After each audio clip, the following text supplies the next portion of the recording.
पंतप्रधानांच्या वाढदिवसानिमित्त फडणवीसांकडून my Modi story या नावानं आठवणी शेअर करण्यात येणार आहेत। तर फडणवीसांनी मोदींसोबतच्या पहिल्या भेटीबाबतची आठवण सांगितली आहे।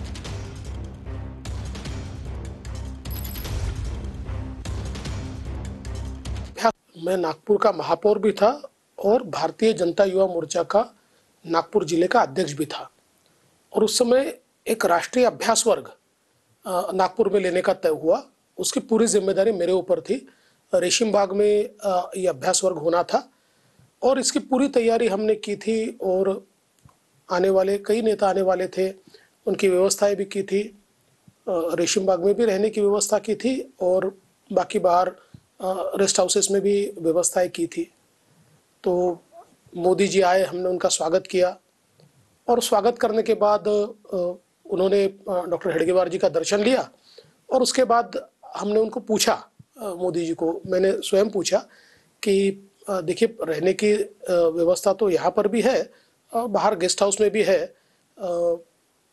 मैं ऐसा मानता था क्योंकि उस समय जितने नेता आए थे वो सारे बाहर गेस्ट हाउस में रहने को चले गए थे, तो इसलिए मैंने पूछा था। तो मोदी जी ने अपने अंदाज में कहा, हम तो भाई यहीं रहेंगे। और बिल्कुल एक छोटा सा कमरा जो था, क्योंकि वो तो संघ की व्यवस्था सारी थी वहाँ पर, तो उस कमरे में वो 2 दिन तक 3 दिन तक वहीं रुके हुए थे। तो मुझे ऐसा लगता है कि एक जो किसी व्यक्ति का पहला इंप्रेशन आपके ऊपर होता है ना, वो बहुत एवरलास्टिंग होता है। और उस समय जो उनका जुड़ाव, उनकी सिंप्लिसिटी, या एक कार्यकर्ता के रूप में एक स्वयंसेवक से जो कार्यकर्ता बनता है, इस प्रकार का जो व्यक्ति होता है, उसमें जो एक व्यवहार होता है, वो व्यवहार मुझे